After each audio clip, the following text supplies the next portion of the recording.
Ya Bu, tanda tangan Bu. Ya, oke. Nah, ini bawa ini segala macam nih ya biasanya. Dari TK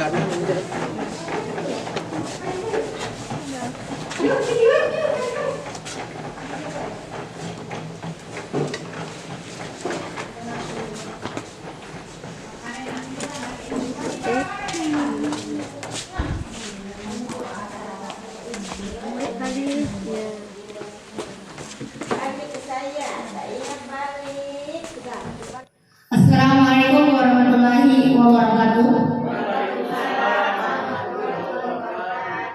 Yang terhormat Bapak Kepala Sekolah SD Negeri 8 Bandisi 2, yang terhormat CGS dari SD Negeri 8 Bandisi 2, yang terhormat Bapak Ibu Guru serta staf SD Negeri 8 Bandisi 2. Baiklah Bapak Ibu Guru, pada siang hari ini kita dalam acara diskriminasi penyebaran budaya positif di SD Negeri 8 Bandisi 2 oleh CGS Angkatan 8 dari SD Negeri 8 Bandisi 2, yaitu Haja Erni Sita SPD MPD.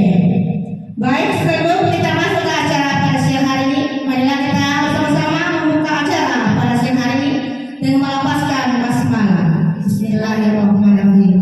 Acara selanjutnya yaitu kata sambutan dari Kepala Sekolah SD Negeri 8 Bandisi 2 kepada Pak Joko Sutejo. Kami persilakan.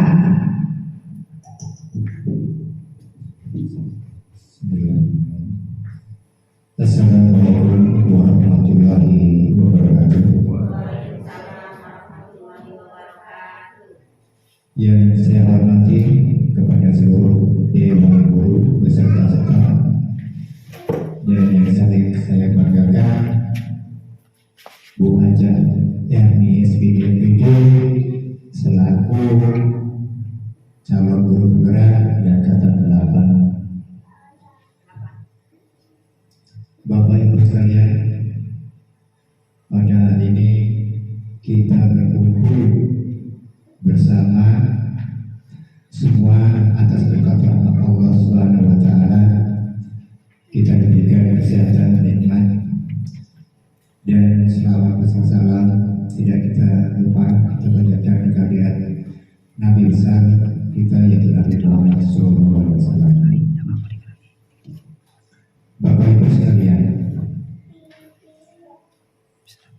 guru penggerak merupakan suatu program dari pemerintah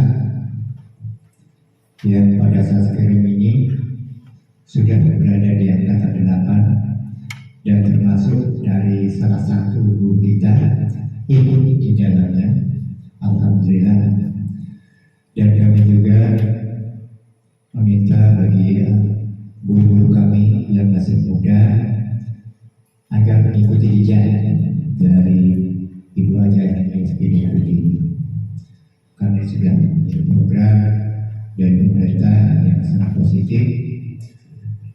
Dan juga kami mengucapkan banyak ribuan terima kasih kepada seluruh dewan guru yang mana di dalam hal ini memberikan suatu toleransi kepada Bu Haja Erni SPD MPD, karena di dalam kegiatan calon guru penggerak ini sangat menyita waktu, sehingga terkadang untuk kegiatan proses belajar mengajar di sekolah itu terganggu, sehingga otomatis Bapak Ibu yang memberikan bantuannya.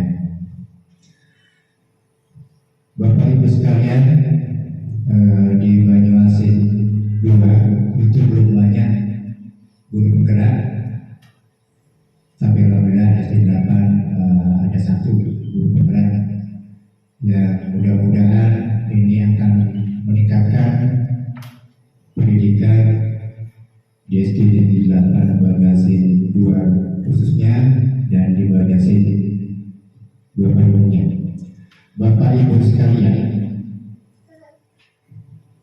di calon guru penggerak ini di mana sudah mencapai 2 bulan ya, 2 bulan Ibu Haja Erni ini mendapatkan ilmu dari CGP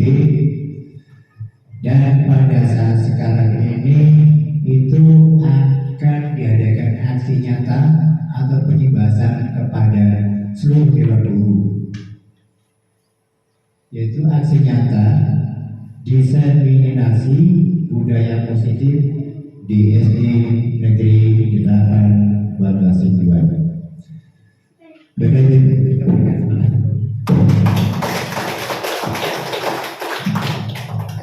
terima kasih.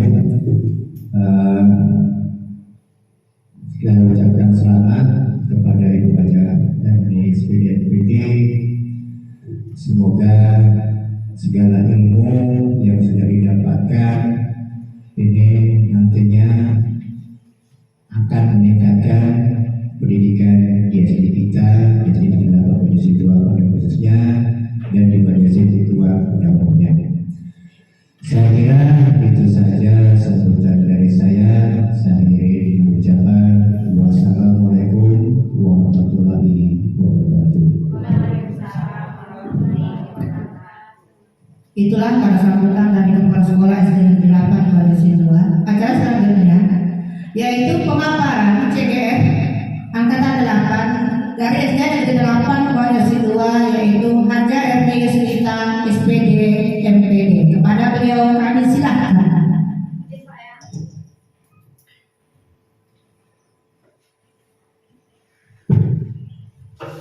Baik Bapak Ibu sekalian, Assalamualaikum warahmatullahi wabarakatuh. Yang kami hormati Bapak Kepala Sekolah SD Negeri 8 Banda Sidoa, Bapak Joko Sutejo SPD. Yang kami hormati Bapak Ibu Dewan Guru beserta staf pegawai SD Negeri 8 Banda Sidoa. Saya mengucapkan banyak terima kasih karena Bapak Ibu sudah hadir di sini ikut berpartisipasi dalam acara kegiatan pada hari ini, yaitu kegiatan aksi nyata diseminasi budaya positif di SD Negeri 8 Banda Sidoa bersama saya, calon guru penggerak angkatan 8 Erwi Sita SPD MPD. Mohon apusnya Ibu. Terima kasih banyak. Masih semangat Ibu? Masih ya. Ini sepertinya sudah mulai siang Bu ya, sudah mulai ngantuk. Bapak-bapaknya juga sudah mulai ngantuk. Namun sebelum saya menyampaikan pemaparan saya tentang aksi nyata ini, ayo Bu, berdiri sebentar saya mohon biar ngantuk-ngantuknya hilang. Biar ngantuk-ngantuknya hilang ya. Biar kita refleksi sedikit ya, biar bergerak, biar tidak ngantuk lagi. Siap Bapak Ibu? Siap. Oke.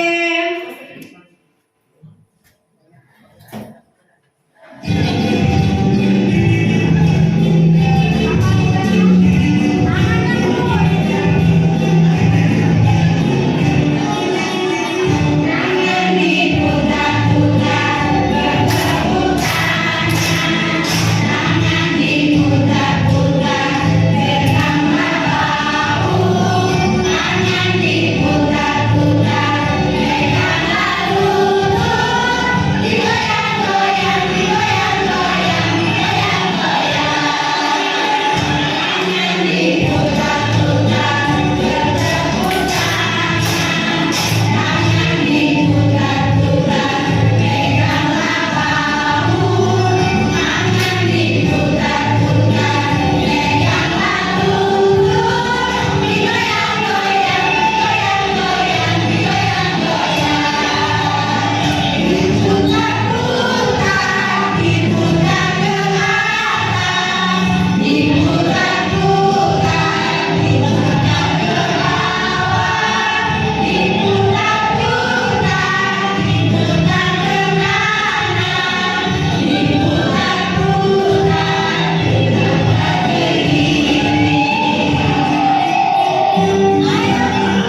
Baik Bapak Ibu, sudah cukup lelah, mengantuk juga sudah hilang. Terima kasih Bu ya, kita kembali semangat. Bapak Ibu, kalau saya bilang mana masih semangat, jawabannya apa? Masih semangat? Masih Bu ya. Kalau saya bilang mana semangatnya? Ini semangatku, ini semangatku. Yes, oke Bu ya. Kemudian kalau saya bilang SD Negeri 8 Banyuasin 2 luar biasa. Biar Ibu semangat Bu ya. Oke ya Bu ya. Oke. Masih semangat Ibu, Bapak Ibu? Masih. Mana semangatnya? Ini dia, ini dia. Yes, SD Negeri 8 Banyuasin 2 luar biasa. Oke, terima kasih. Baik Bapak Ibu, hari ini saya akan memaparkan penyebaran pemahaman dan penerapan pengalaman budaya positif Bapak Ibu ya. Ini adalah salah satu tugas di program guru penggerak saya, yaitu di dalam modul 1.4 yang berisi aksi nyata tentang budaya positif. Sebelum saya menjelaskan budaya positif ini ya Ibu ya, sebelum saya menjelaskan budaya positif ini, tentu Bapak Ibu pernah mendengar ya, atau terbersih lah di pikirannya apa itu budaya positif. Ada yang bisa memberikan sarannya? Oh iya, oke Bu Desma, silakan. Tolong Bu MC kasih ini. Ya, silakan Bu Desma. Menurut Bu Desma apa itu budaya positif Bu Desma? Kalau menurut pendapat saya, budaya positif itu banyak sekali itu di kita. Iya, salah satunya saja Bu Desma. Ya. Yaitu kita dilaksanakan membuang sampah Iya. di tempat sampah. Iya, terus Bu Desma. Iya. Kemudian kita sebagai guru juga datang jangan sampai terlambat. Iya. Yaitu terus yang ketiga kita budayakan yaitu kerukunan bersama. Oh ya. Terima kasih tepuk tangan dulu ya untuk Bu Desma. Jadi Bu Desma ini bahwa dia budaya positif itu yaitu tidak membuang sampah sembarangan. Kemudian rukun ya Bu ya sesama warga sekolahnya, dan kata Bu Desma disiplin waktu. Bagus Bu Desma, terima kasih. Ada yang lain Ibu di belakang, Ibu Muli? Ya, silakan Bu Muli, boleh berdiri Bu Muli? Ya, coba Bu Muli apa menurut Bu Muli budaya positif itu? Ya boleh, terima kasih Bu Hajar Alam ya. Assalamualaikum warahmatullahi wabarakatuh. Waalaikumsalam warahmatullahi wabarakatuh. Menurut saya budaya positif itu adalah sikap saling menghormati. Oh ya, bagus, terima kasih ya. Baik Ibu Desma maupun Ibu Muli, betul Bu, budaya positif itu saling menghormati, tidak membuang sampah sembarangan, saling rukun. Bagus sekali Bu ya, terima kasih. Jadi ternyata guru-guru kita ini sudah mengenal istilah budaya positif Bu ya, itu mengenai budaya positif. Bagus ya, kami lanjut. Saya mengenalkan dulu tim saya, orang-orang yang orang tuanya adalah orang yang hebat bagi saya, karena tanpa mereka ini saya tidak akan bisa berdiri di sini Bu. Sebagai motivasi saya untuk menyemangati tugas-tugas yang CGP banyak ini Bu ya. Salah satunya saya akan memperkenalkan ibu yang cantik. Nah, ini namanya Ibu Nokti Dewita. Ibu Nokti Dewita ini adalah seorang fasilitator saya. Sangat baik sekali Bu, sangat sabar, terutama menghadapi saya. Mungkin Ibu Bapak Ibu sudah tahu kan, usia-usia seperti saya ini alhamdulillah masih diberi kesempatan untuk bergabung dalam program guru penggerak ini. Dan alhamdulillah kita mendapatkan fasilitator yang sabar, yaitu Ibu Nokti Dewita. Kemudian ada orang yang terganteng di antara kami Bu ya, yaitu salah satunya Bapak ini. Mungkin Bapak Ibu tidak asing lagi, karena beliau ini sering hadir setiap bulannya di sekolah kita ya Pak Joko, yaitu Bapak April Almina Kabawi. Karena Bapak ini adalah pengajar praktek saya. Segala kesusahan atau kesulitan saya selalu menghubungi beliau, selain dengan Ibu Dewita. Dan saya sendiri adalah alhamdulillah Allah memberikan kesempatan saya untuk belajar dan belajar lagi. Walaupun seusia seperti saya saat ini, saya sudah memasuki usia 49. Allah masih memberikan kesempatan saya untuk belajar. Bagaimana saya memperbaiki anak didik dan sekolah ini. Yaitu alhamdulillah saya lulus di calon CGP di angkatan 8 dan mengikuti pendidikan saat ini. Dan berkat apa? Doa dan juga motivasi Bapak Ibu. Saya sangat bangga hari ini. Karena saya juga sangat senang karena berdiri di antara bapak-bapak ibu ini yang selalu memberikan motivasi untuk saya. Kalau tanpa Bapak Ibu guru mungkin saya tidak bisa berdiri di sini. Ya, Ibu, terima kasih.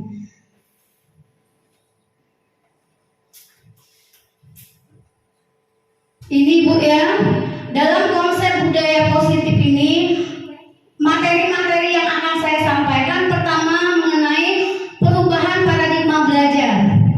Yang kedua ini disiplin positif. Yang ketiga nilai-nilai kebajikan. Yang keempat motivasi perilaku manusia. Yang kelima yaitu kebutuhan dasar. Keenam, posisi kontrol restitusi. Ketujuh, keyakinan kelas. Dan terakhir, mengenai segitiga restitusi. Inilah konsep-konsep yang harus saya sampaikan kepada Bapak Ibu, yang harus saya sebarkan agar menularkan Bapak Ibu sekalian. Tapi saya juga tahap belajar Bapak Ibu ya, sama-sama kita belajar.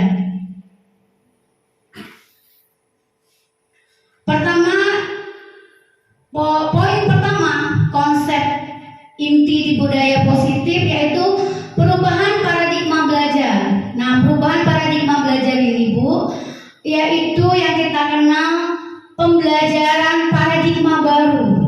Nah, mungkin kita ini guru pasti mengenal Bu ya, istilah pembelajaran, metode pembelajaran yang berfokus pada guru. Ada juga pembelajaran yang berfokus kepada siswa. Pernah mendengar ya Bapak Ibu ya? Pembelajaran yang berfokus kepada guru. Kira-kira apa sih pembelajaran yang berfokus kepada guru itu? Kemudian pembelajaran berfokus pada siswa. Ibu pasti tahu kan Bu ya? Nah, yang saya ingin tanyakan, pembelajaran apa yang Bapak Ibu terapkan di kelasnya? Apakah pembelajaran yang berfokus pada guru ataukah pembelajaran berfokus kepada siswa? Boleh minta sarannya Ibu? Pendapatnya kira-kira yang Bapak Ibu terapkan di kelasnya. Ibu Haja Nurala menerapkan apa? Silakan, boleh dong minta sarannya. Mungkin menurut saya pembelajaran yang berfokus pada siswa atau murid adalah pembelajaran siswa yang aktif. Oh ya, bagus ya Bu, tepuk tangan dulu. Alhamdulillah. Ibu Haja Nur Alam ini kan guru kelas 6 ya, masih menggunakan kurikulum berapa Ibu? Kurikulum 13. Tapi beliau sudah memahami bahwa praktek beliau mengajari anak-anak itu menggunakan pembelajaran yang berfokus pada siswa. Memang Bu, itu idealnya Ibu ya. Jangan lagi kita menggunakan paradigma lama. Kita menggunakan paradigma baru yaitu berfokus pada siswa. Karena kenapa? Dengan pelajaran berfokus pada siswa ini kita akan menuntun siswa, membimbing siswa. Guru ini hanya sebagai fasilitator Bu. Biarlah anak-anak belajar menemukan. Nah, dengan apa? Ketika kita berfokus kepada anak, kita akan mendapatkan mengetahui kebutuhan pada anak. Kalau berfokus pada guru saja hanya satu arah Bu, ceramah baik, anak-anak ngantuk, ya kan Bu ya? Kita capek mendengarkan seperti itu. Jadi sumbernya hanya dapat dari guru. Tapi berfokus kepada anak, kita sesuai dengan kebutuhan anak. Mungkin anak senang belajarnya menggunakan video, atau anak senang belajar di luar, karena sifat anak-anak kan senang bermain Bu ya. Nah seperti itu. Makanya kita kembali ke perubahan paradigma belajar yang akan saya terapkan di sini, yaitu pembelajaran yang seperti ini yang diharapkan oleh Bapak Ki Hajar Dewantara, yaitu pembelajaran yang seperti ini Bu yang diharapkan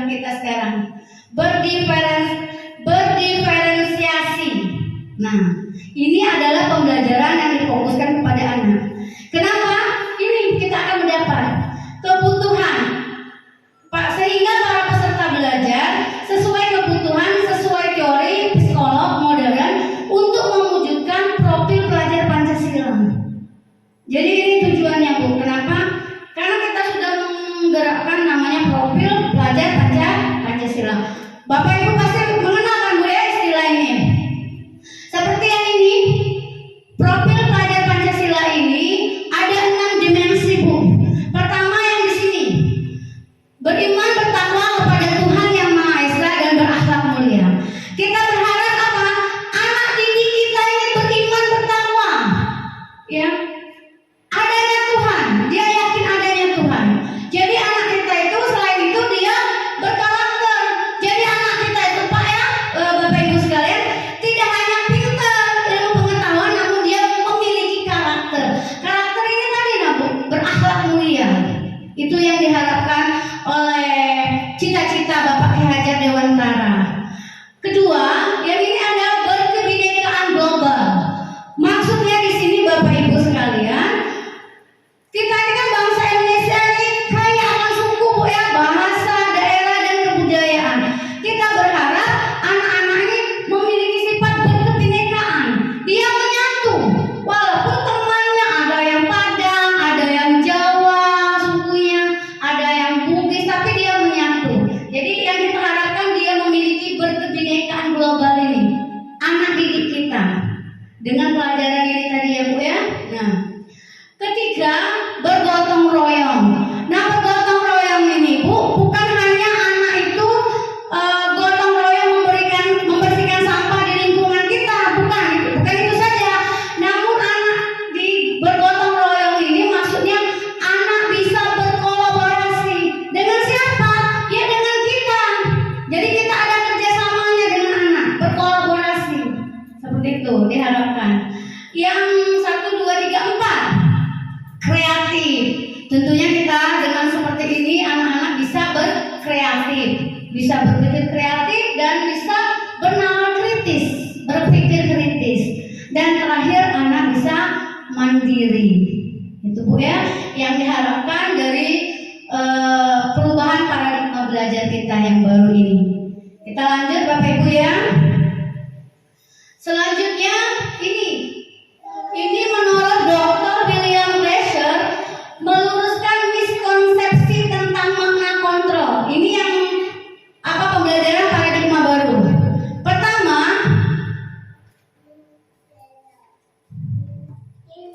di sini tentang ini Bu ya, Bapak Ibu, ilusi guru mengontrol murid. Ini ilusi belakang. Menurut ilusi kita. Tapi menurut teori kontrolnya dia meluruskan guru mengontrol murid, padahal kita tidak bisa mengontrol murid Bu. Kita tidak bisa mengontrol orang lain, tidak bisa. Ya, yang bisa mengontrol itu hanya diri kita sendiri. Jadi tidak bisa kita mengontrol murid. Misal, Bu ya, contoh. Misalnya anak ada yang berperilaku buruk, misalnya dia itu datang terlambat ke sekolah, kemudian kita memberi nasihat atau kita memberikan iming-iming bahwa kalau anak-anak sering rajin ke sekolah, tidak terlambat, nanti akan mendapatkan hadiah dari ibu, misalnya buku tulis. Dan anak-anak tadi langsung berubah sifatnya Bu, berubah sikapnya, perilaku jadi baik, menjadi anak-anak yang disiplin. Tapi belum tentu ibu-ibu kalau motivasinya itu bukan dari dirinya. Mereka tuh datang rajin setiap hari itu bukan karena tanggung jawab dia bahwa aku harus datang tepat waktu, bukan. Tapi karena apa? Iming-iming saya tadi, karena hadiah. Berarti dia itu datang tepat waktu sekolah bukan karena unsur intrinsik dari dalamnya, tapi karena ada eksternalnya tadi, unsur dari luar, hanya iming-iming Bu, minta dapat hadiah, seperti itu Bu. Jadi jelas kita tidak bisa mengontrol murid karena kita sendiri pun tidak bisa mengontrol orang lain, seperti itu. Kelihatannya saja, makanya ilusinya. Pada prakteknya menurut makna kontrol kita tidak bisa Bu ya. Selanjutnya, yang kedua, ilusi bahwa semua penguatan positif, efektif dan bermanfaat. Tidak seperti itu. Kalau menurut makna kontrol, penguatan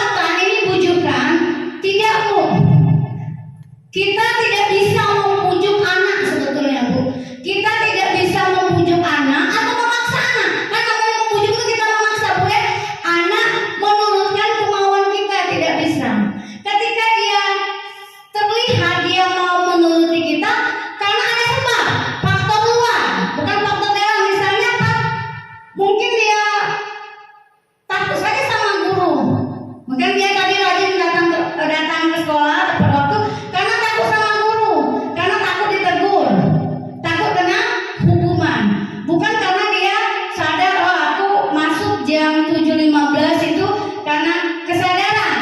Tapi inilah namanya faktor dari luar. Jadi kita tidak bisa Bu memaksakan anak. Seperti itu Bu ya. Lanjut yang berikutnya. Ilusi bahwa kritik dan membuat orang bersalah dapat menguatkan karakter. Tidak, itu hanya ilusi. Menurut makna kontrol, kritikan kita tidak akan mengubah atau menguatkan karakter anak. Misalnya kita mengkritik anak yang tidak membuat PR, kemudian dia membuat PR, tidak. Justru malah kritikan kita mungkin akan diingat selalu oleh anak, bukan menguatkan karakter, malah dia akan mengingat, oh ibu itulah yang galak ngomongnya aku katanya. Nah, jadi yang kritik, jadi jangan sekali-sekali sama anakku tuh kalau dia berperilaku salah ya, berperilaku buruk, jangan langsung dimarahi Bu. Malah kita harus mencari tahu dulu.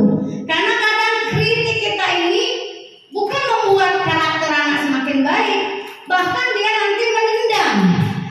Kalau anak yang sudah kebal maksudnya sudah biasa,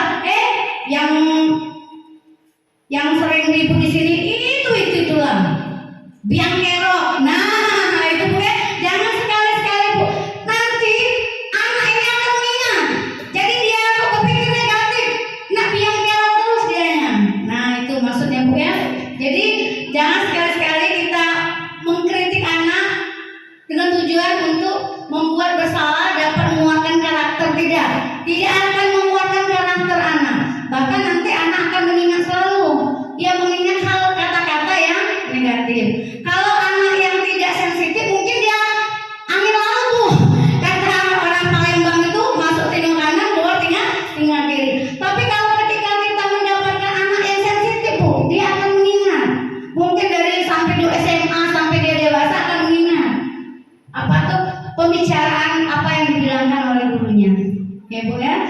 Selanjutnya yang keempat, ilusi bahwa orang dewasa berhak memaksa. Itu salah.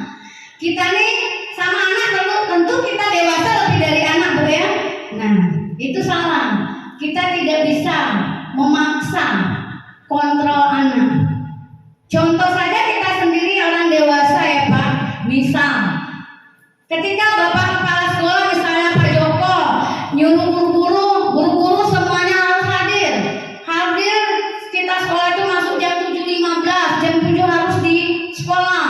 Mungkin beberapa hari ketika Pak Joko ada di tempat, terus kita datang tepat waktu. Kalau kita tidak dari dalam, sama seperti anak tadi, bukan unsur intrinsik, artinya satu saat ketika Pak Joko misalnya ada urusan dinas ke pangkalan balai atau urusan diklat, beliau tidak ada, apakah kita masih datang tepat waktu? Nah, ayah betul Pak Irfan, ada dua kemungkinan, ada yang tidak. Karena apa? Faktor ekstrinsik tadi, kita datang karena ada Pak Joko. Enggak. Tapi kalau ketika mereka yang unsur intrinsiknya dalam dirinya, nah ada Pak Joko, nah tidak ada pengawas, tetap hadir. Seperti itu boleh kira-kira ini penjelasannya. Ilusi bahwa orang dewasa berhak memaksa. Masih semangat Ibu? Masih ya? Mana semangatnya? Ini dia. Yes. SD Negeri 8 Banyuwangi 2. Luar biasa. Oke lanjut Bu ya, beda ngantuk.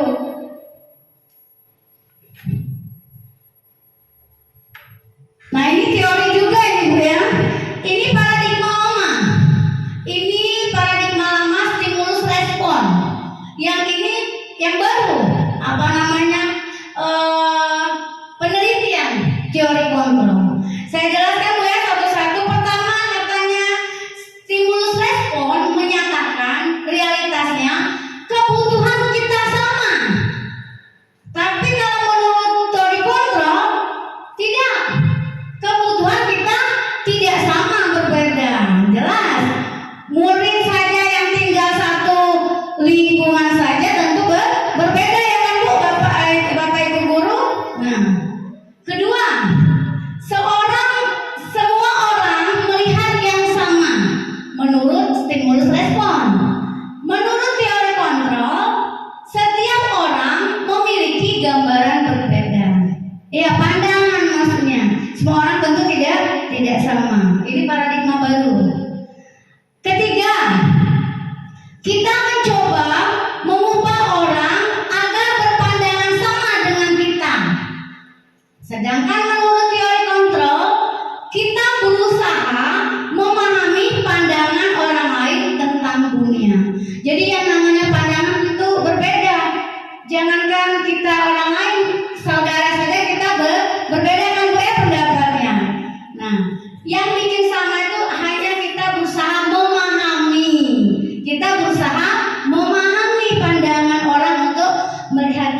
katanya kalau menurut stimulus respon ini perilaku buruk itu pasti kesalahan. Tapi tidak, berbeda dengan teori kontrol, semua perilaku memiliki tujuan. Iya betul Ibu. Contoh, kita kalau ada anak yang salah berperilaku buruk misalnya, jangan langsung dimarahi, jangan langsung dihukum. Kita cari tahu dulu. Kenapa? Menurut teori kontrol ini, semua yang dilakukan, baik itu buruk, tindakan buruk Bu ya, maupun baik, itu ada tujuan. Mungkin misalnya kita lagi asik mengajar Bu ya, tahu-taunya di belakang ada yang makan di kelas. Nah, jangan langsung marah, kita tanyain dulu. Mungkin Bu, kalau kita sudah tanya, pasti mungkin kenapa dia makan dalam kelas, tidak sempat sarapan. Tadi ibu aku katanya mama aku di rumah tidak masak Bu, mama aku sakit. Nah, artinya walaupun tadi berperilaku buruk kan Bu ya, dia makan di kelas, melanggar peraturan di sekolah, dia makan di kelas. Tapi ada tujuannya kenapa? Dia ternyata tidak sarapan. Atau kalau sudah jam terakhir biasanya Bu ya, mana ngajar matematika, gurunya hitung-hitung ngajari perkalian, di belakang ujungnya ya Bu ya. Nah, itu jangan dimarahi dulu Ibu. Mungkin siapa tahu hari itu anak kita itu lagi sakit, kondisinya tidak fit, jadi dia tidur-tiduran. Nah, jadi kita jangan marahi dulu. Pasti ada sebabnya. Betul apa pendapat teori kontrol tadi? Baik perbuatan perilaku buruk maupun perbuatan perilaku yang baik pasti ada tujuan. Betul sepertinya Bu ya. Lanjut, orang lain bisa mengontrol saya menurut stimulus respon. Sedangkan teori kontrol, Anda tidak bisa mengontrol orang lain. Seperti saya tadi bilang, kita tidak bisa mengontrol orang lain. Yang bisa mengontrol diri kita sendiri. Karena apa? Motivasi itu ada di dalam diri kita Bu. Walaupun kita dibujuk, dia apa? Ya tidak bisa.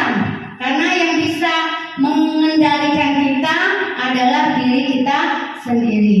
Seperti itu. Selanjutnya, pemaksaan ada pada saat bujukan gagal. Menurut teori kontrol, kolaborasi dan konsensus menciptakan pilihan-pilihan baru. Maksudnya di sini Bu, kalau kita memaksa pada anak itu berarti kata stimulus respon ini kita gagal. Jadi menggunakan teknik membujuk, padahal tidak. Kita bukan teknik membujuk, namun perlu ini kolaborasi tadi. Kita anak yang melakukan kesalahan tadi Bu, jangan kita marah, kita tanyakan kenapa alasan, kemudian baru kita ingatkan kembali kepada anak keyakinan tadi, keyakinannya. Misal ada anak-anak mencontek, jangan di depan teman mereka Bu atau teman sekelas itu langsung marah-marah, jangan.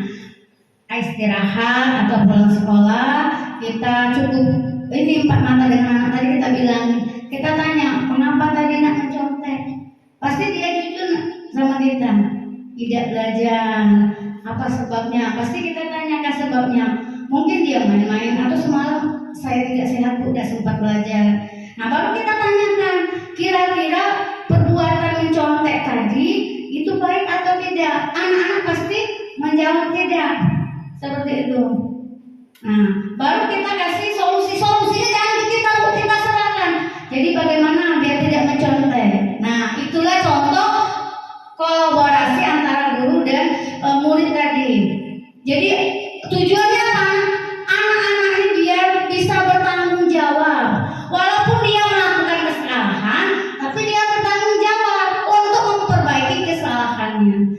Jangan kita langsung marah-marah. Nanti percuma juga Bu kita marah-marah sama anak-anak. Dia mau berubah, tapi bukan dari dalam dirinya. Hanya berubah takut sama kita tadi. Kalau sudah takut sama kita, ketika kita lengah, tidak ada ibu katanya, tidak usahlah kerjakan tugas. Nah seperti itu ya Pak ya. Jadi kita kita berusaha untuk mengajak anak ini melakukan perbuatan baik, budaya positif tadi. Sama Bu, sama seperti kita guru juga.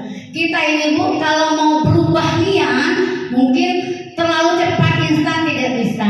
Namun dengan niat hati, sedikit demi sedikit kita berubah. Karena apa? Demi kebaikan kita juga, demi kebaikan bersama. Ya, Ibu masih semangat Ibu?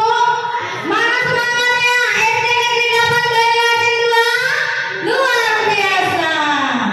Ya Bu, lanjut. Ya, semangat Ibu aja. Ya masih semangat dulu ya, biar kita semangat lagi. Nah, yang ini poin kedua, konsep inti kita yaitu disiplin positif tadi. Nah, ini Bu ya, disiplin positif. Biasanya kata disiplin kita selalu menghubungkan biasanya dengan apa ya Bu ya? Peraturan, ya Bu ya. Biasanya dengan apa tadi main? Tata tertib ya. Nah, kalau disiplin ini biasanya kita hubungkan seperti itu. Sudah itu langsung hukuman ya ke disiplin. Tapi ternyata tidak Ibu Bapak Guru ya. Disiplin ini bukan seperti apa yang kita terbesit di hadapan kita, di pikiran kita bahwa itu peraturan, tata tertib ya, hukuman. Ternyata disiplin itu adalah yang ini Bu. Nah, disiplin ini berasal dari kata disiplina. Ini berasal dari bahasa Latin. Disiplina ini artinya belajar Bu. Nah, jauh sekali Bu ya pemikiran kita dulu. Kalau dulu kita berpikir disiplin ini tata tertib, harus tentang peraturan, hukuman. Ternyata kita belajar di sini maksudnya. Nah, belajar apa kita di sini nah Ibu? Kita belajar disiplin diri. Nah, disiplin diri ini untuk apa? Memiliki tanggung jawab. Tanggung jawab terhadap perilaku kita yang dilakukan berdasarkan nilai-nilai yang diyakini. Itu sebenarnya pengertian disiplin. Saya juga baru di CGP ini aku mendapat, oh ternyata salah kalau saya dulu berpikiran kalau disiplin itu peraturan, tata tertib, hukuman. Ternyata kita disuruh belajar Bu, belajar untuk diri, disiplin diri kita Bu. Nah, jadi bukan siswa saja, kita juga harus disiplin diri, biar kita menjadi bertanggung jawab dan melakukan nilai-nilai yang diyakini. Begitu juga dengan siswa. Oleh karena itu Bu, makanya kenapa di CGP ini diadakan aksi nyata budaya positif ini, biar kita bisa menanamkan Bu sama anak-anak kita, warga-warga sekolah kita. Makanya perlu diadakan aksi nyata ini.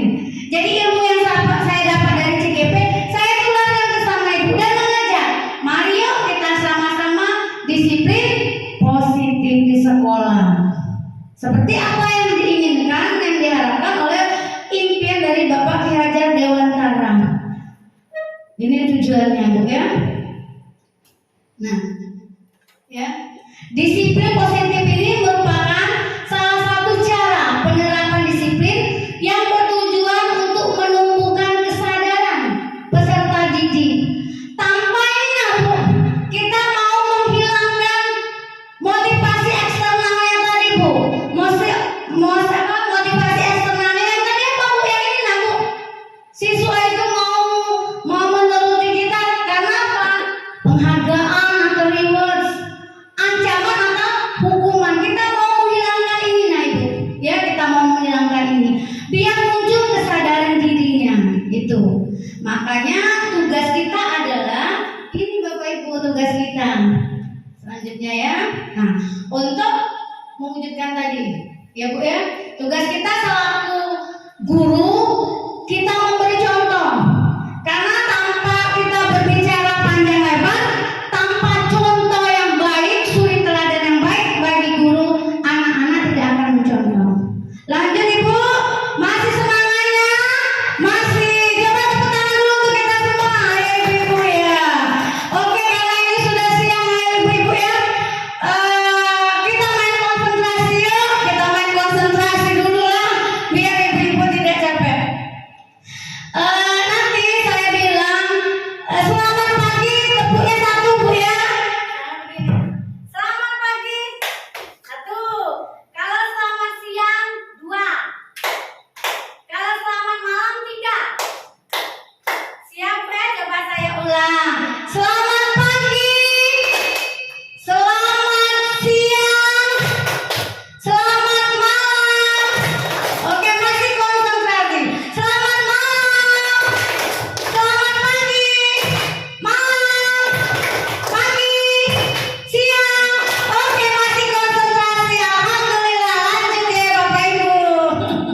ya.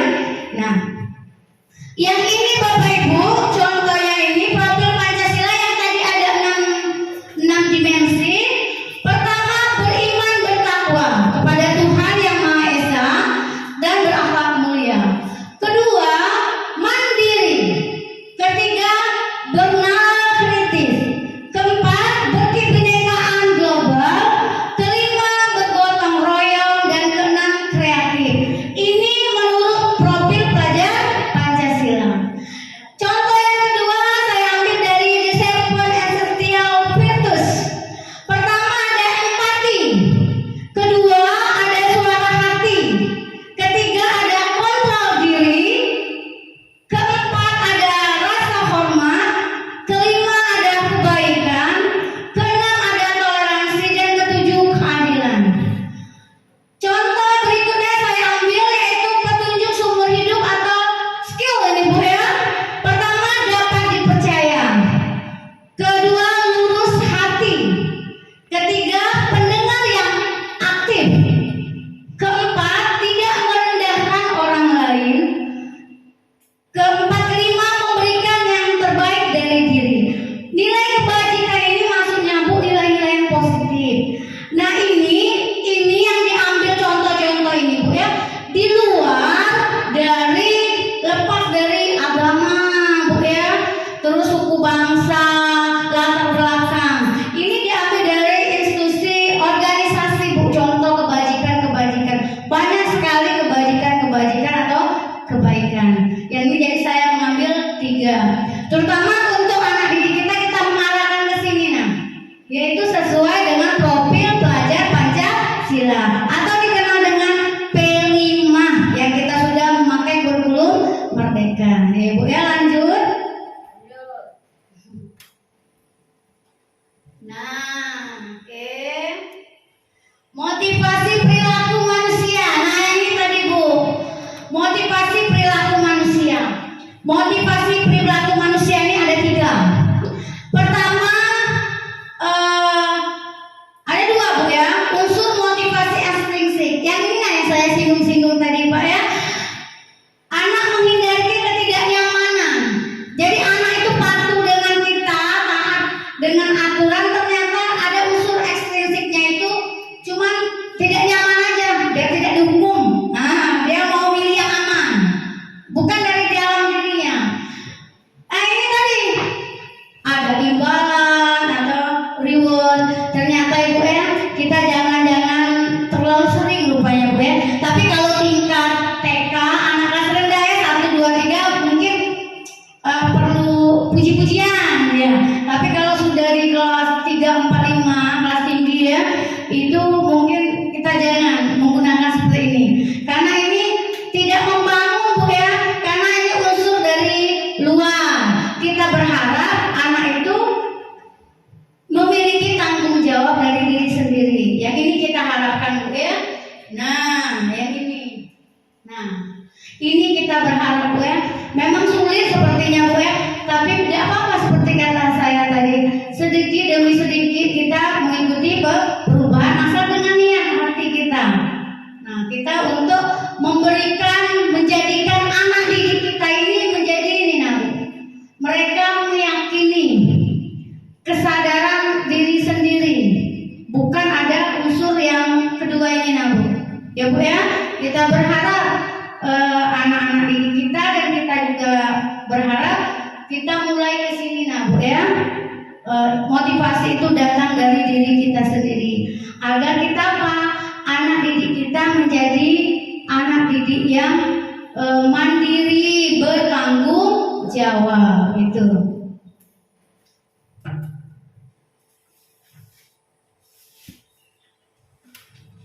Nah, ini Bu ya. Ini berkaitan dengan motivasi kita. Mungkin Ibu tidak aneh kan Bu ya mengenai istilah hukuman atau konsekuensi, kita tidak aneh lagi dan sering kita gunakan. Namun ada perbedaan loh Bu antara hukuman dengan konsekuensi.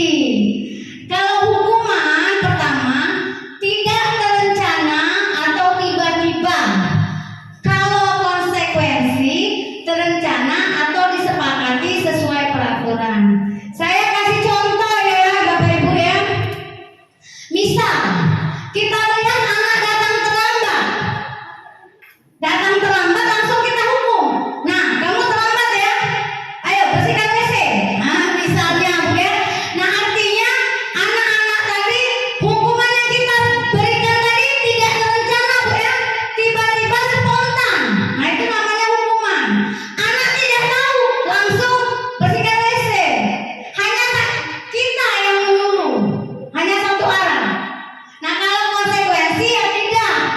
dia ada kesepakatan, misal peraturan di sekolah, kalau ada anak yang terlambat, misalnya dia menyapu halaman atau ditugaskan membersihkan WC, tapi kita ada terencana, anak-anak sudah tahu misalnya tepat waktu di bawahnya pasti ada catatan yang terlambat menyapu halaman. Nah, anak-anak tahu itu namanya konsekuensi. Beda dengan hukuman tiba-tiba tidak terencana. Nah, kemudian siswa tidak tahu apa yang akan terjadi atau tidak melibatkan siswa, iya tidak terencana. Anak tidak tahu, langsung diberi hukuman. Kalau yang ini dia sudah terencana, tapi murid diberi tetap tidak nyaman. Maksudnya di sini ya masih kena hukuman, walaupun karena ada konsekuensinya tadi, ada apa namanya peraturan tadi. Nah, kemudian bersifat satu arah, betul bersifat satu arah. Murid saja yang jadi objek kena hukuman, ya. Nah, yang di sini sikap guru selalu memonitor murid. Kita kalau konsekuensi ini selalu memantau murid. Nah, yang hukuman berupa hukuman fisik atau psikis. Nah, yang hukuman ini kalau bisa Bu ya, apalagi sekarang kita jangan lagi Bu yang hukuman seperti ini. Karena apa yang ini Bu, hal yang buruknya berupa hukuman fisik maupun fisis. Fisik ini di sini berbau Bu. Misalnya kalau kita menghukum anak apalagi di depan teman-temannya, ada anak-anak itu akan merasa malu. Nanti lama-lama anak-anak itu tidak percaya diri. Nah, itu secara tidak langsung. Kemudian mungkin kata-kata kita akan terdiam oleh anak, teringat selalu kata-kata verbalnya tadi Bu ya. Kalau fisik ini sudah jelas. Makanya apalagi sekarang Bu, hati-hati Bu ya. Gara-gara anak-anak dihukum gurunya jemur pingsan, nggak salah ya. Jadi kalau bisa kita hindarilah dengan hukuman ini ya. Kita masih di posisi konsekuensi, beguyur kita berubah. Apa yang diharapkan? Yang ini diharapkan paradigma kita yang baru. Nah, mungkin Ibu baru ya Bu ya mendengar istilah restitusi. Restitusi ini adalah proses menciptakan kondisi bagi murid untuk memperbaiki kesalahan. Jadi ada proses bagi murid untuk memperbaiki kesalahan. Kita memberi kesempatan siswa untuk memperbaiki kesalahan. Dengan cara apa? Nah, ini Bu. Proses kolaboratif yang mengajarkan murid untuk mencari solusi sendiri.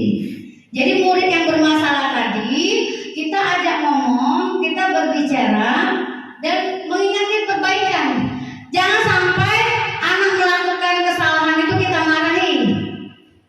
Jangan sampai seperti itu. Malah kita anak yang melakukan kesalahan itu kita kasih, jangan sampai dia langsung down Bu. Langsung kamu ini melakukan kesalahan. Jadi dia tuh down. Karena Pak perbuatannya itu salah kan? Nah, dianggap gagal dia berperilaku. Nah, jangan. Malah kita kuatkan dia. Nah, orang yang melakukan kesalahan itu biasa. Ibu juga pernah melakukan kesalahan, namun kita perbaiki kesalahan kita. Nah, seperti itu. Jadi jangan sampai dong, kamu ini siswa yang selalu bikin onar. Nah, itu ya Bu ya. Jadi restitusi inilah prosesnya Bu. Kenapa guna restitusi ini baru? Saya juga baru dapat di ilmunya di CGP inilah. Alhamdulillah Bu ya. Jadi saya berharap Fitri yang masih muda-muda ini ya, ikutlah program CGP ini ya. Banyak-banyak ilmu yang kita dapat untuk kebaikan siswa kita, bahkan diri kita, dan perbaikan untuk sekolah kita. Ya Bu ya. Kita lanjut. Nah, yang kelima, kebutuhan dasar manusia. Ya, kebutuhan dasar manusia. Ini kebutuhan dasar menurut Dr. William Glasser Bu ya, mengatakan kebutuhan dasar manusia adalah seluruh tindakan manusia yang memiliki tujuan tertentu. Semua yang kita lakukan adalah usaha terbaik untuk mendapatkan apa yang kita inginkan. Ketika kita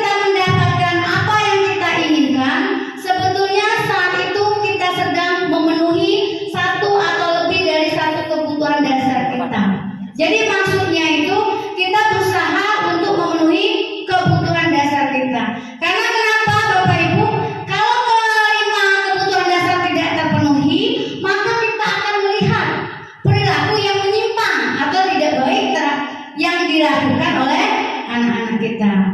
Masih semangat ibu-ibu, bapak masih mana semangatnya? Ini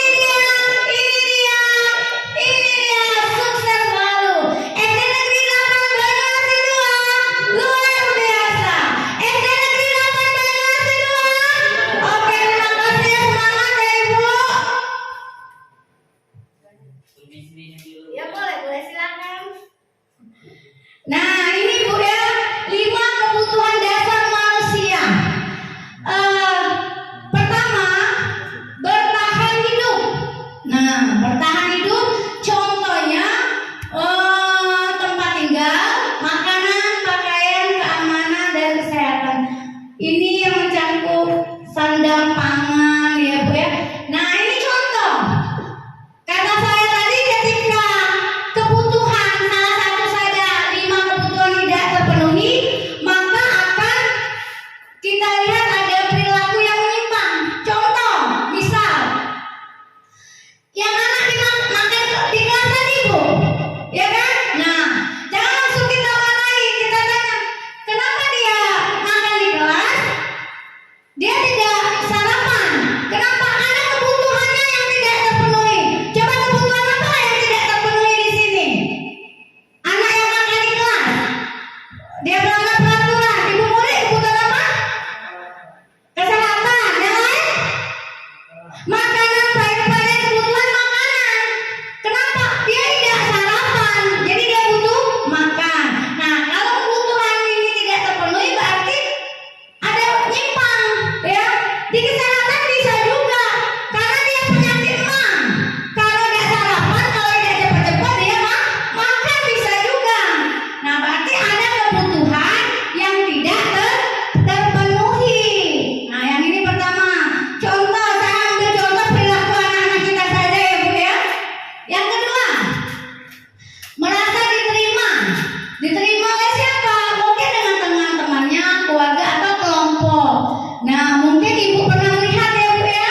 Nah, kalau ada tugas kelompok, kita melihat ada anak yang tidak mau kelompok. Misalnya ini temannya 5, dia mau jauh sendiri. Kita tanya, kenapa nak tidak bergabung dengan kelompoknya? Tidak mau bu, tidak ada teman. Bukan dia tidak ada teman. Kenapa? Dia merasa bukan CS kata anak-anak itu. Kan satu kelas biasanya teman, mungkin tidak akrab. Nah, artinya anak-anak itu butuh apa? Kebutuhan yang ingin dipenuhi ini nah. Kebutuhan rasa diterima di kelompoknya. Nah, itu perilaku anak-anak. Oh, ternyata anak-anaknya ini kalau yang sering menyendiri, kalau kita bagi-bagi kelompok, bu saya sendiri saja bu yang mengerjakan. Artinya anak-anak ini bu, dia kurang kebutuhannya ini nah. merasa tidak diterima. Mungkin dia kalau sudah kelompok itu menyendiri, merasa tidak diterima. Seperti itu bu ya. Nah, kemudian kebebasan. Kebutuhan kebebasan yaitu anak-anak tidak mencoba hal yang baru, mampu mengendalikan dirinya. Nah, ini kebebasan ini bu berkaitan dengan metode kita, cara mengajar kita. Makanya kita mengajar bu, jangan menggunakan metode saja, satu saja jangan. Malah kita kreatifkan bu, kita menggunakan banyak metode pembelajaran biar anak-anak bebas. Kalau tidak itu anak-anak nanti ini ada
Siswa kalau misalnya, ayo nak kita baca bacaan cerita dongeng. Ayo kita baca. Ngantuk dia bu, apalagi dia kayak bergilir, ngantuk. Tapi kalau saya bu, aku ubah metode aku. Aku ambil cari cerita di Google, aku cari cerita. Misalkan si dan boy senang anak-anak bu. Biasanya anak-anak kalau suruh ke depan, ayo nak cerita, dorong kamu kayak gitu ya. Tapi kalau bu, saya bu. Nah, jadi memang di sini bu, kita perlu ini dalam pembelajaran kita menggunakan banyak metode biar kita tahu kebutuhan anak. Ini nah biar terpenuhi kebutuhan kebebasan anak. Anak-anak itu mau mandiri, mau mencoba hal-hal yang baru. Seperti itu bu ya. Nah, jadi kita bisa. Oh ternyata anak-anak ini dia itu bukan tidak bisa. Ternyata metode yang saya kasihkan ini salah atau kurang menarik. Dengan banyak-banyak metode yang kita gunakan sesuai dengan kebutuhan anak-anak ini, maka pembelajaran kita menyenangkan. Anak-anak senang. Paling dia besok bertanya lagi, bu besok mau cerita apa lagi bu ceritanya. Nah, kan senang kita melihat seperti itu ya. Berarti dia tertarik dengan pembelajaran kita. Ya bu ya, lanjut. Yang masih dua lagi contoh kebutuhan dasar manusia. Yang ini kesenangan, yaitu contohnya bermain, humor, tertawa. Nah, kesenangan memang sudah kodratnya anak bu. Jadi biasa kalau anak-anak itu belajar pun dia mau main. Masukkan bu di metode pembelajaran. Biasanya saya akali anak-anak. Ayo nak kita main tebak-tebakan. Padahal isi tebak-tebakan saya itu mengandung ilmu. Ayo nak kita tebak-tebakan. Sebutkan ibu kota negara Indonesia, tebak-tebakan. Padahal kata main. Nah coba kalau diajak ngisi, yuk nak buka bukunya, buka ya, dibuka, misalkan bukunya ya dibuka. Susah dia mencari. Tapi ada kata, ayo nak kita main tebak-tebakan, semangat. Nah kemudian sekarang ini kan sudah banyak ya, alhamdulillah dengan teknologi yang canggih ini kita bisa mencari bu di Google, di browsing, kita mencari pembelajaran yang bagaimana. Apalagi kalau pembelajaran, saya ini kan mengajar di kelas 4 bu ya, kelas 3 yang peralihannya naik di kelas 4 atau fase B. Mereka itu masih terbawa. Nah dia senang menyanyi. Nah kaitkanlah dengan pembelajaran kita. Saya suka mencari. Nah biar apa tujuannya, anak-anak itu tidak jenuh. Padahal lagu yang dinyanyikan itu adalah mengandung ilmu. Ya macam-macam tanaman, atau kalau ada pelajaran bahasa Inggris ada lagu-lagu bahasa Inggris, angka ya bu ya. Nah itu dia sangat senang sekali anak-anak itu. Jadi jangan kita ceramah terus ngasih catatan, sekali-sekali kita berubah ya bu ya, sedikit demi sedikit, tidak apa-apa kita belajar agar kita lebih baik lagi dan kita bisa memberikan yang terbaik untuk anak didik kita. Yang ini penguasaan, contohnya harga diri, keinginan untuk dianggap berprestasi. Nah, penguasaan ini biasanya kalau ibu amati anak-anaknya yang selalu ingin maju bu. Oh pokoknya asal ada ini maju dianya. Ini berarti dia penguasaan. Biasanya anak ini dia berani orangnya. Kalau yang lain misalnya ditunjuk guru B saja susah, dia menunjuk sendiri, saya bu berani biasanya. Nah biasanya ini anak yang cerdas, berprestasi biasanya. Dia tidak hanya ilmu dapat, mungkin di olahraga dia ini terampil. Kalau Pak Jemain guru olahraga, ayo anak-anak siapa yang mau ikut lomba futsal, langsung dia tunjuk. Nah itu namanya penguasaan. Ya ibu, masih semangat ibu, masih SD Negeri 8 Banyuasin 2, luar biasa. Mana semangatnya? Ini semangatku, yes. Ya.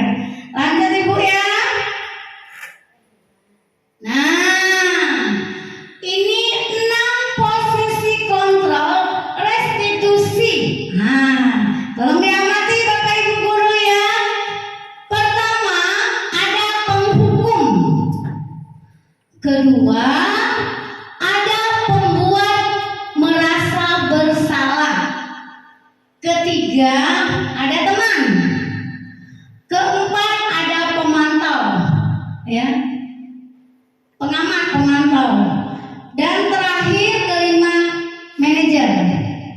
Nah, ini saya akan berikan kasus, contoh kasus Bu ya, kasus naskah kasus namanya Bu ya. Di posisi yang mana?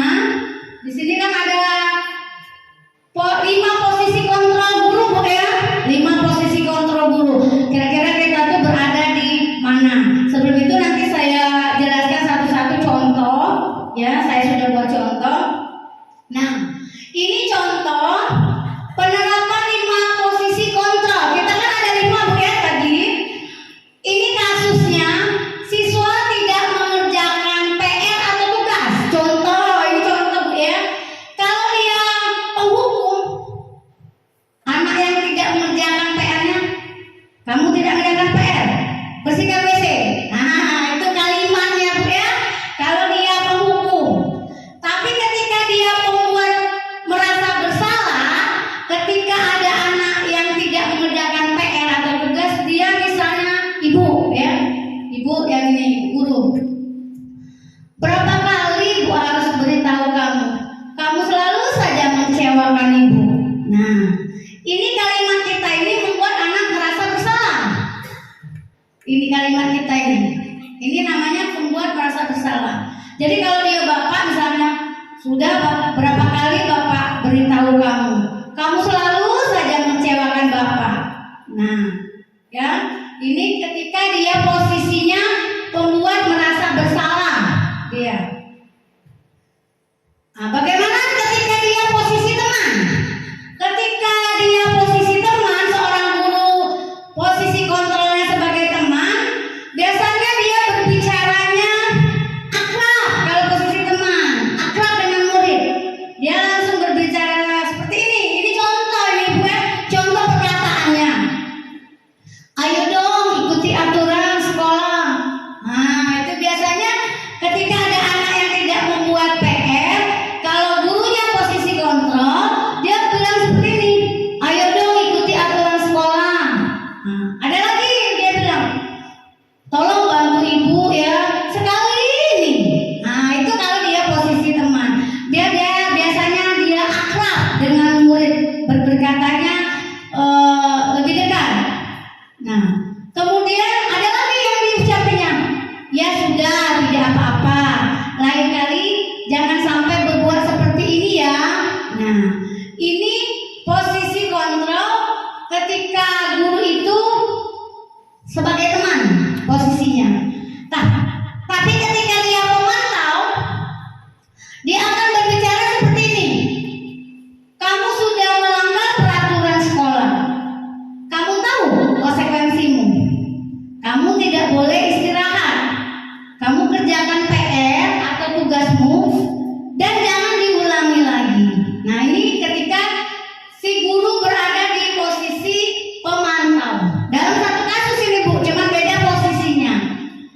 Dan ketika dia posisi yang ini, seorang manajer. Nah, seorang manajer ketika dia berhadapan siswa yang tidak mengerjakan PR, dia akan mengatakan seperti ini. Apakah kamu tahu kesalahanmu? Kira-kira bagaimana kamu memperbaiki kesalahanmu? Nah, ini ucapan guru atau perkataan guru ketika dia posisinya sebagai manajer. Tadi kan posisi guru ada posisi kontrol ada 5 Bu. Sampai di sini paham Ibu? Paham Pak Jimain? Paham? Alhamdulillah. Mana semangatnya? Ini dia, ini dia. Yes. SD Negeri 8 Banyuwangi 2. Luar biasa. Oke, tadi kan paham Bu ya? Nah, oke, saya akan membuat pertanyaan untuk Bapak Ibu biar lebih paham lagi mengenai ini ya. Ya, pertama, nah, ini pertanyaannya. Saya kecewa sekali dengan kamu. Ya, pertanyaannya, posisi kontrol apakah saya?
lanjut ya kita ini kan. Nah, ini saya sudah membuat keyakinan kelas. Keyakinan kelas 4. Nah, ini Bu ya, yang ditempel berwarna-warni ini adalah kalimat-kalimat tulisan dari anak ini terisinya keyakinan kelas yang mereka yakini saja. Nah, ya, pernyataan-pernyataan dibuat kalimat positif. Jadi anak-anak, pertama saya menerangkan dulu. Anak-anak kita membuat keyakinan kelas. Langsung anak-anak bertanya, Bu, apa itu Bu keyakinan kelas? Baru saya menjelaskan. Ya, kalau keyakinan kelas ini Bu mirip-mirip sama dengan peraturan sekolah, tata tertib. Hanya peraturan keyakinan kelas ini tidak banyak, sedikit lain dengan peraturan tata tertib. Kenapa? Agar anak muda ingat dan anak bisa memahami, menaati. Yang isinya ini dari anak-anak bukan dari guru. Jadi anak-anak yang membuat keyakinan kelas. Apalagi seperti anak SD kan, paling kita pancing dengan kalimat anak-anak kamu ingin kelas seperti apa? Banyak anak-anak kemarin itu menjawab, Bu, saya ingin kelas kami bersih. Bu, saya ingin kelas kami rapi. Bu, kami ingin sesama kami saling menghormati, saling menghargai. Nah, baru kita anak-anak saya bagikan kertas warna-warni. Sebetulnya warna-warni ini banyak Bu, apa? Kreasi masing-masing. Ya. Jadi anak mengisi bebas Bu, sesuai keyakinan anak-anak. Kemarin itu anak kelas 4 24 mengisinya.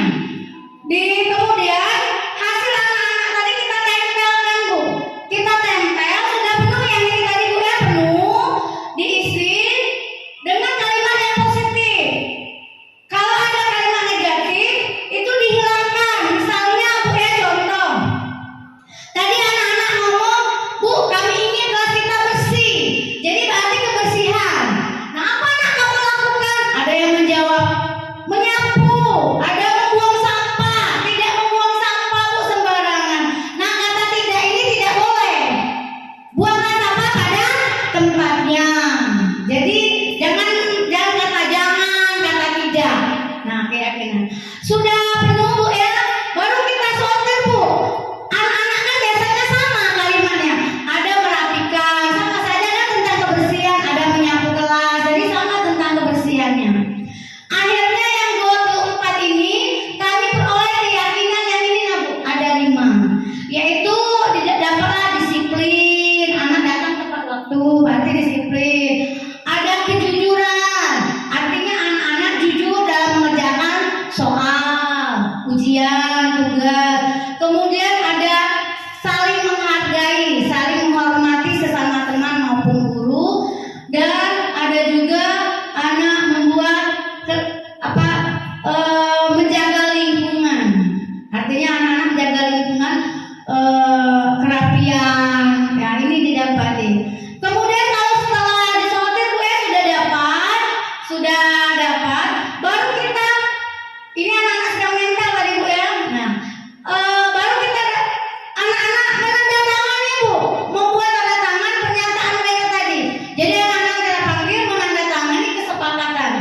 Artinya anak-anak kita ingatkan kembali, ketika anak-anak melakukan kesalahan, diingatkan kembali keyakinan yang dia buat. Kan keyakinan kelas siapa tadi Bu yang buat? Anak-anak kan? Jadi kita ingatkan. Jadi ketika anak-anak ada yang datang terlambat, nah kamu masih ingat keyakinan kelas yang kamu buat? Ya Bu, apa? Disiplin. Nah, jadi ingatkan kembali. Inilah pentingnya keyakinan kelas. Bukan kita menggunakan peraturan kelas. Karena kalau peraturan kelas, gurunya yang membuat. Berarti bukan keinginan anak, tapi kalau ini keinginan anak semua. Jadi dengan keinginan keyakinan mereka ini kita melatih membuat keyakinan kelas biar anak percaya diri, mandiri, tanggung jawab atas perbuatannya. Yang ini. Dan itu kita membuat keyakinan kelas ini sesuaikan dengan kondisi kelas atau sekolah kita. Ya. Kemudian semua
Ya, ini konsep yang ke-8. Nah, yang ini segitiga restitusi tadi. Ini tahapan-tahapan, Bu. Yang pertama ini, Bu, menstabilkan identitas. Kedua, validasi tindakan yang salah. Ketiga, menanyakan keyakinan kelas. Nah, ini segitiga restitusi ini adalah proses dialog, Bu.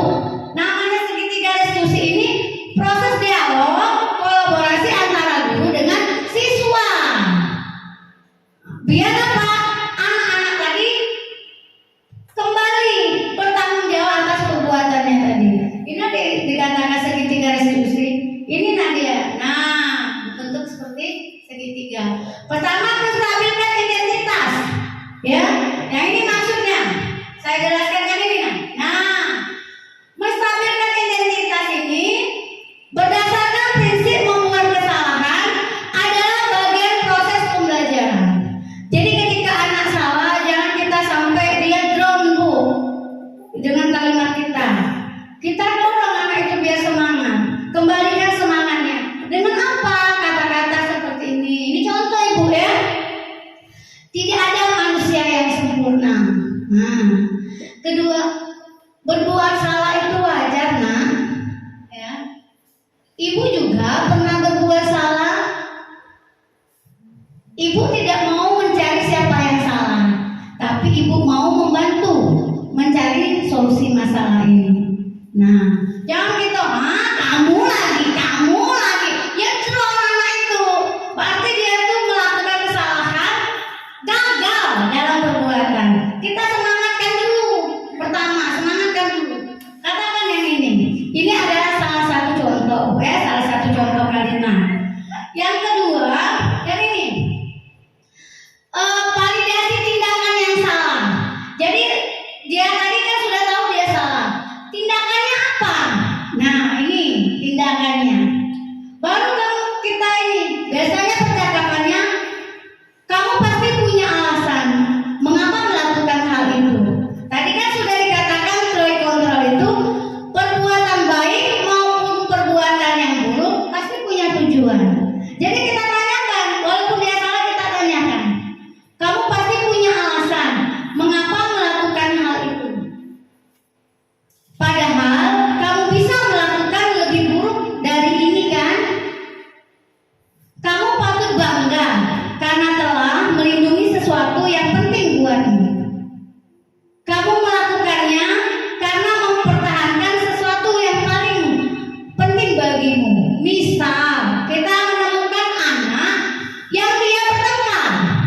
Dia bertengkar langsung memukul temannya. Si A memukul si B. Kita tanyakan dulu, kenapa kamu memukul si B? Bu, dia mengatakan saya mengambil uang saya atau buku saya melihat. Nah, artinya anak-anak ini kan mempertahankan. Nah, tapi kira-kira perbuatannya dia memukul kembali temannya, betul tidak, Ibu? Ya tidak. Pasti dia ada alasannya. Nah, itu baru yang berikutnya, baru ini yang terakhirnya. Nah, yang ini Bu, contoh penerapannya. Masih semangat? Iya.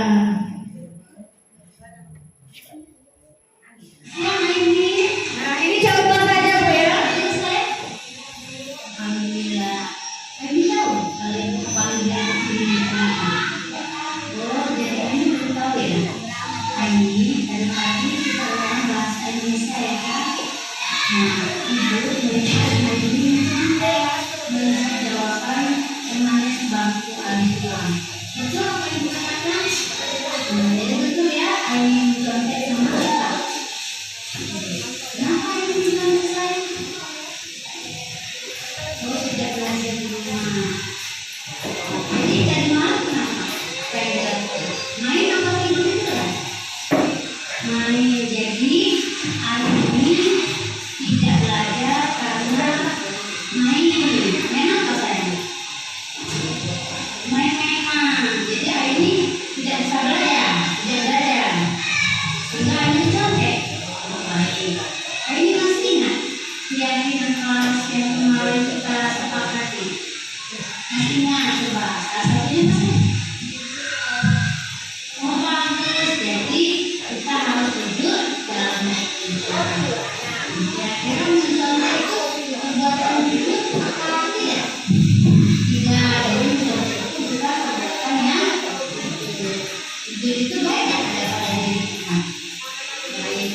sayangnya ini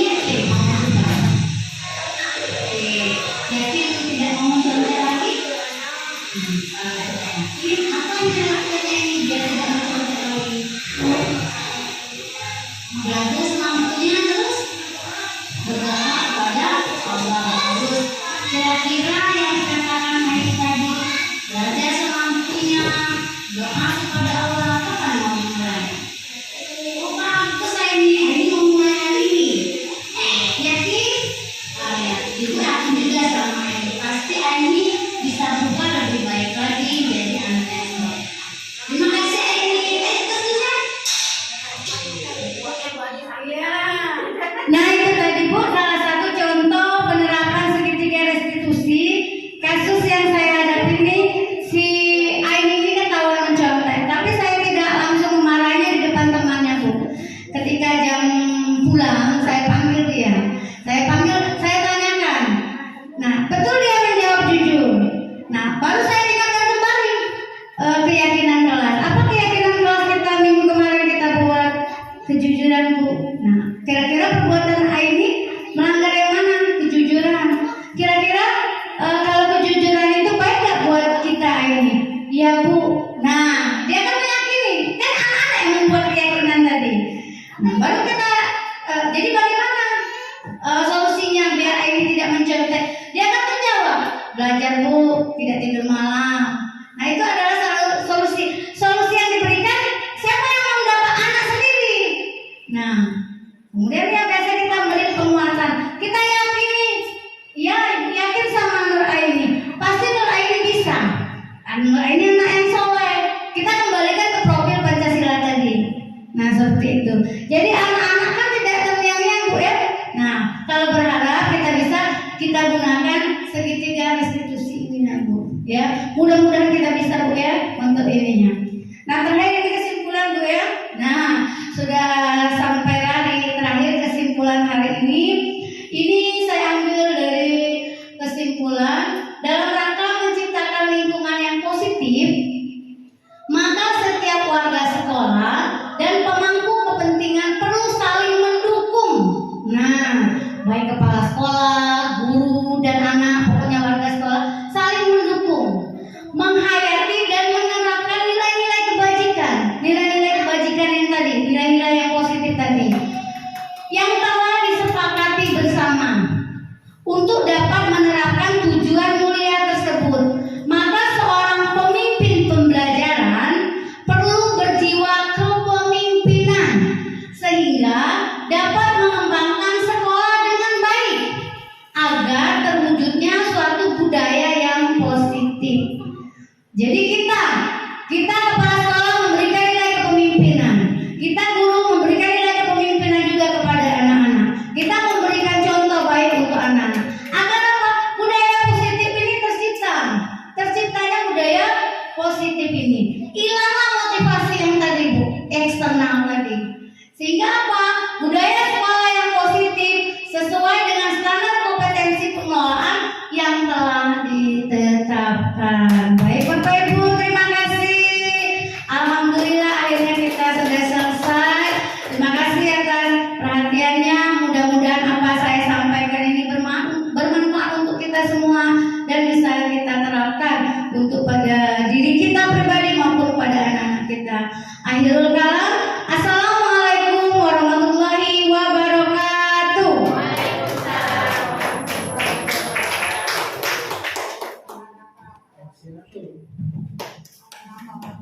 Terima kasih atas pemaparan Ibu CGF Angkatan 8 SD Negeri 8 Pondok 2. Acara selanjutnya yaitu doa. Doa ini kita minta mohon maaf.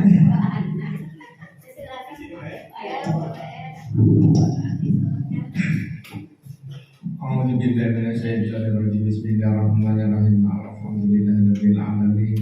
Wassalatu wassalamu ala asrofil anbiya'i wal mursalin wa ala alihi washabihi ajma'in. Allahumma shalli ala sayyidina Muhammad. Allahumma nas'aluka salamatan fid din wa 'afiyatan fil jasadi wa hidayatan fil ilmi wa barakatan fil rizqi wa tawbatan qabla al-maut wa rahmatan indal maut wa maghfiratan ba'da al-maut. Allahumma a'in alaina bi sadaqatil maut wa najatan minan nar wa hisab. Rabbana jalna anfusana wa la taghfir lana wa tarhamna lanakunanna minal khasirin. Rabbana la tuzigh qulubana ba'da idh hadaytana wa hab lana innaka antal wahhab.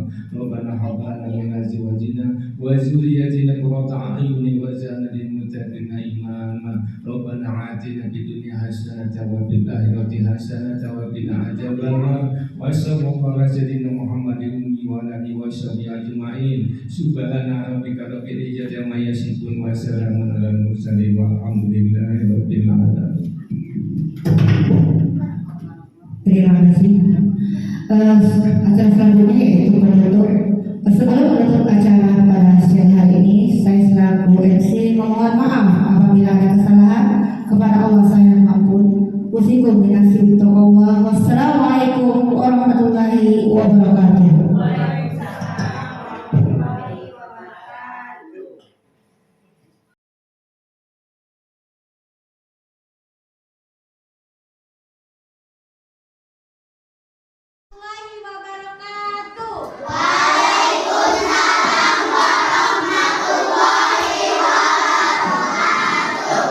Alhamdulillah, anak-anak ya, apa kabar hari ini? Alhamdulillah, luar biasa.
gelasnya.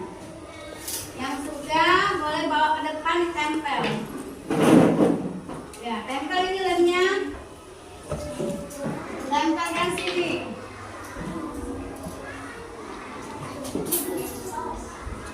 Kulitnya. Di belakangnya ditempel.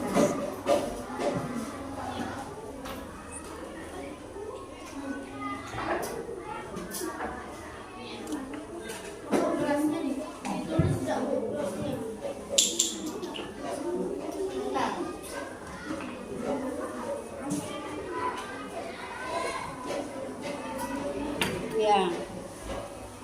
Yang lain silakan ditempel semuanya. Kalau apa ya?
ini sama ya. Oke.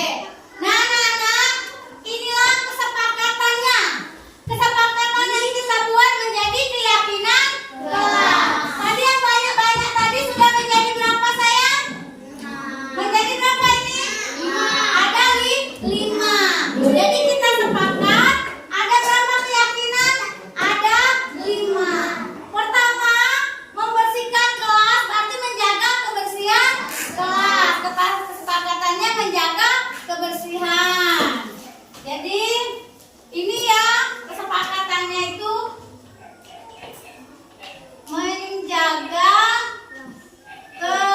kebersihan kelas. Itu yang pertama.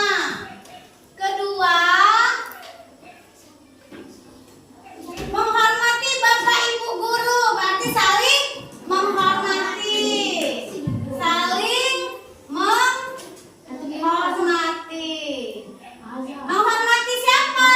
Bapak Ibu guru dan teman-teman, ya. Terus datang ke sekolah tepat waktu, artinya disiplin. Boleh. Disiplin, kalimat positifnya. 4, menyiram tanaman. Apa? Menjaga lingkungan. Setelah menjaga lingkungan sekolah, lingkungan kelas boleh. Nah, ya. Satu lagi kan 5 ya. Menjaga kerapian. Ya, menjaga kerapian kelas.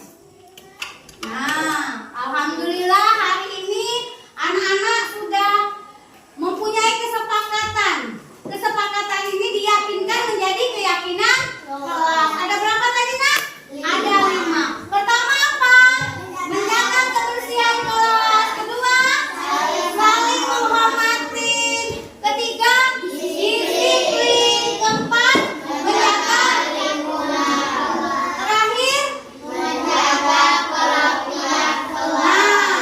Siapa yang membuat ini? Kalian bersama ibu bapak guru. Kita kesepakatan. Keyakinan ini harus kalian apa? Tanggung jawab. Kalian harus mempunyai tanggung jawab. Tanggung jawab yang sudah kalian yakini ini. Sudah kalian tulis.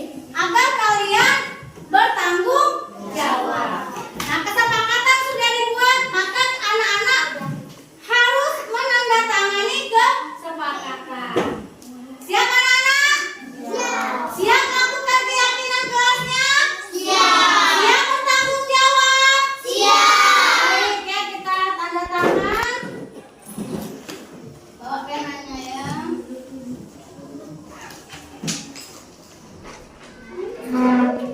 Ya silakan dari kelompok sana bawa penanya.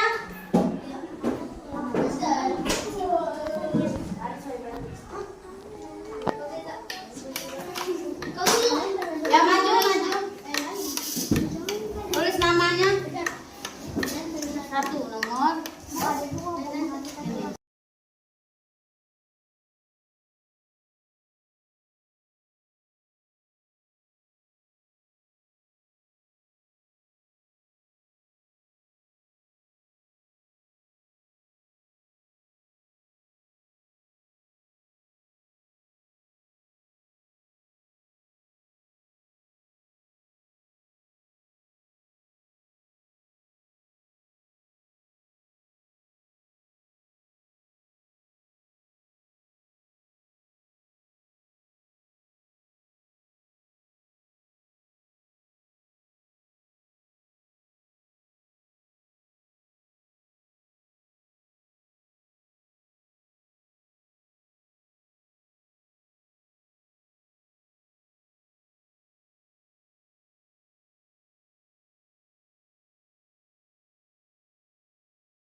menandatangani keyakinan kelas kita, kelas 4, ada 24 orang menandatangani.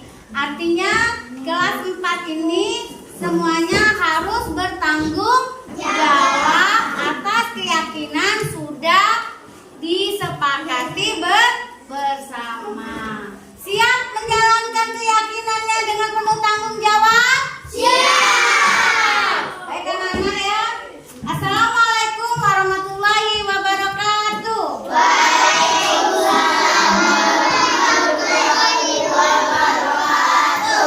Warahmatullahi wabarakatuh. Perkenalkan, nama saya Alifa. Saya dari kelas 4 SD Negeri 8 Banyuasin 2. Saya sangat senang sekali membuat keyakinan kelas karena bisa membuat saya bertanggung jawab. Assalamualaikum warahmatullahi wabarakatuh. Perkenalkan, nama saya Nur Aini dari kelas 4 SD Negeri 8 Banyuasin 2. Saya sangat senang membuat keyakinan kelas karena bisa membuat kita saling menyayangi. Saya menyambut baik implementasi budaya positif di sekolah. Saya bersyukur mendapat wawasan dan pengetahuan baru yang gratis. Apa yang dipaparkan oleh pembelajaran ini tentang budaya positif cukup jelas, mudah dan dipahami.